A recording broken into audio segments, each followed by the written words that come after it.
আসসালামু আলাইকুম সবাইকে। আজকে আমরা দেখব কিভাবে ইনস্টাগ্রাম থেকে ছবি ডাউনলোড করতে হয়। তো প্রথমে ইনস্টাগ্রামে ঢুকবো, তারপর যে ছবিটা ডাউনলোড করব সেটাকে সিলেক্ট করতে হবে। তারপর থ্রি ডটে ক্লিক করে লিঙ্কটাকে কপি করে নিতে হবে। তারপর কপি করা লিঙ্কটাকে স্ন্যাপ ইনস্টা এখানে ক্লিক করতে হবে।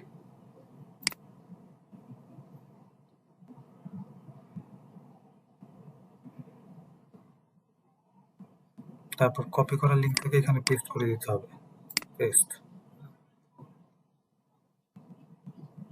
তারপরে এই যে ইমেজটা চলে আসছে, এখন আপনারা এখানে ক্লিক করে ডাউনলোড করে নেবেন। একটা লোডিং হবে, ডাউনলোড কমপ্লিটেড।